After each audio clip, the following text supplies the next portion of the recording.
Alors, nous allons commencer un nouveau chapitre sur l'eau. Donc, c'est la séance numéro 1 sur la fusion de l'eau. Donc, la dernière fois, nous avons vu que, hop, j'espère que vous voyez bien, voilà, que l'eau liquide pouvait devenir solide. C'est ce qu'on appelle l'état de la solidification. Donc, aujourd'hui, nous allons voir ce qu'est la fusion. Allons-y. Découvre cette situation. Pour le goûter, maman donne un jus de fruits à Léa. Elle pose un bol avec des glaçons sur la table. Mais Léa s'amuse dans le jardin. Elle ne met pas tout de suite les glaçons dans son verre. Quand Léa veut prendre les glaçons, ils ont disparu. Il ne reste que de l'eau au fond du bol.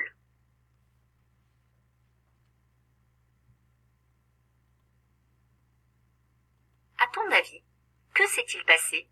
Alors, essayez de répondre à cette question avant que l'on passe à la suite.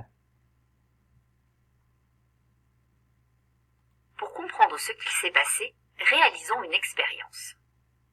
Plaçons des glaçons dans une casserole.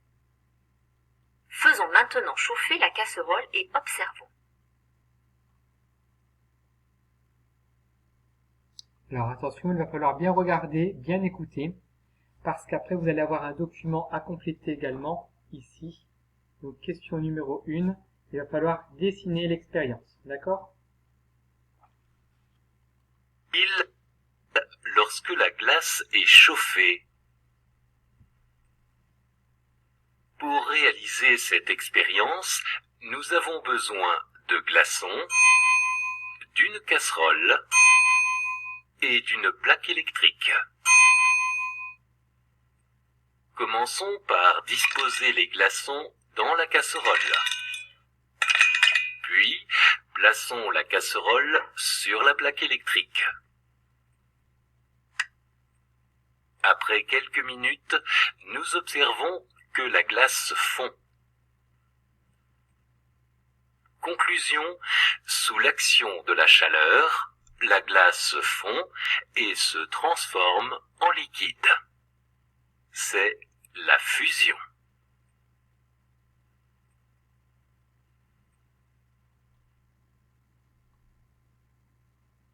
Au contact de la chaleur, les glaçons fondent.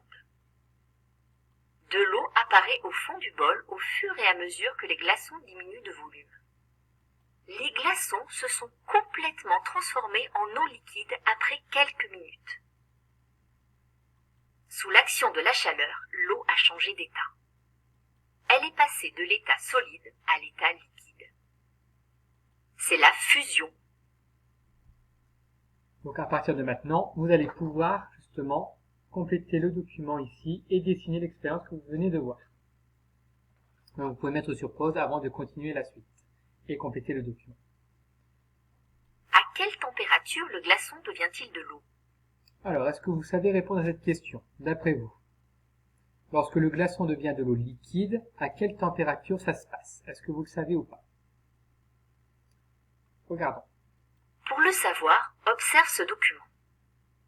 Cet axe indique la température, en degrés. Ici, vous voyez? Cet axe indique le temps, en minutes. Que peux-tu lire sur ce graphique? J'agrandis le graphique. Voici le graphique. Donc ici, comme l'a dit la voix off, ici sur cet axe, il y a toutes les températures en degrés, donc de 0 jusqu'à 20 degrés, et en dessous de 0, 0, moins 1, moins 2, moins 3, moins 4, jusqu'à moins 8, moins 9 degrés. Et sur cet axe-là, nous avons le temps. 1 minute, 2 minutes, 3 minutes, 4 minutes, 5 minutes, 6 minutes, 7 minutes, 8, 9 et 10 minutes. Donc ici, vous allez avoir également ce document, voilà la suite ici, vous allez avoir une question qui est inscrite ici, donc je vais vous la lire. Je lis et je comprends un graphique. À quelle température, donc regardez bien le graphique, à quelle température le glaçon devient-il de l'eau liquide? Et que peux-tu lire sur ce graphique? Donc je ne vais pas vous donner la réponse tout de suite, Vous allez essayer d'y répondre et je vous donnerai la réponse dans la séance numéro 2. Donc la séance numéro 1 est donc terminée.